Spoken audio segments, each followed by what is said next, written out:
Me 2 vjet burgim e 14.000 euro zgjobe ka dënuar gjykata themelore në Prishtinë Ljubisha Milkovicin për sulm ndaj pjesëtarëve të KFOR-it dhe policisë së Kosovës në Zvečan më 29 maj të vitit 2023. Milkovici dhe avokati i tij Miloš Dellević kanë lidhur marrëveshje për pranimin e fajësisë me prokurorinë speciale dhe gjykata konstatoi se ajo është e lidhshme, e bazuar në prova dhe e lidhur me vullnet të lirë. Pasi aprovoi kërkesën e mbrojtjes, kryetaria e trupit gjykues Violeta Namani Hajra ja mundsoi të akuzuarit që gjobën të mos e paguaj për një herësh.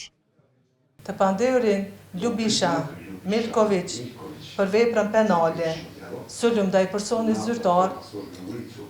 i shqipton dënim me burgim në kozgjatje prej 2 vite. Dënimi me burgim në kozgjatje prej 6 muaj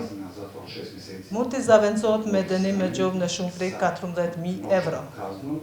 14.000 euro, i cili dënim do të paguaj në afat prej 3 muaj, jo më larë se 2 vite, ka koha kur aktgjykimi bëhet i formës së prerë. Në prag të shpalljes së aktgjykimit, prokurori Bekim Kodraliu tha se protestuesit duke përdorur dhunë ndaj pjesëtarëve të misionit të NATO-s, policisë së Kosovës dhe gazetarëve penguan shtrirjen e rendit kushtetues të Kosovës në veri të vendit. Përmes krivičnih dela koji su od nenamere, tako da silom su pokušali da ometaju në komunat veriore të vendit,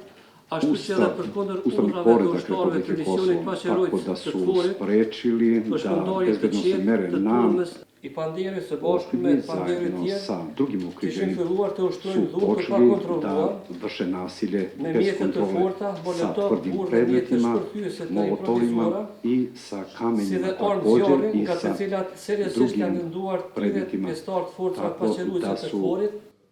Për të njëjtat vepra penale, deri tash janë dënuar 9 persona: Miloš Antović, Nenad Orlović, Lazar Dejanović, Dalibor Spasić, Marko Danić, Radoš Petrović, Dušan Obrenović dhe Slobodan Miletic, përfshirë Milkovicin, shumica prej tyre me burgim efektiv dhe me gjobë. E për pjesëmarrje në turm, por jashtë protestës, është dënuar edhe Milovan Božović, i cili e pranoi fajësinë se ishte pjesë e turmës që dogji 2 vetura me targa të Kosovës në Zubin Potak. Shtetasit e Serbisë, Ivan Sekulić dhe Siniša Jevtic janë dënuar me gjobë dhe me dobim nga Kosova. Megjithatë, rastet e vitit 2022, kur protestuesit serb në veri bllokuan rrugët që çojnë në pikat kufitare Jarinja e Brnjak dhe ato për dhunën në protestat e 2023-s nuk kanë përfunduar. Prokuroria speciale ka hetim aktiv për vendosjen e barikadave në veri në 2022-ën, ku të dyshuar janë edhe kryetari i listës serbe Zlatan Elek, si dhe anëtarët e tjerë të këtij subjekti Igor Slavko Simić.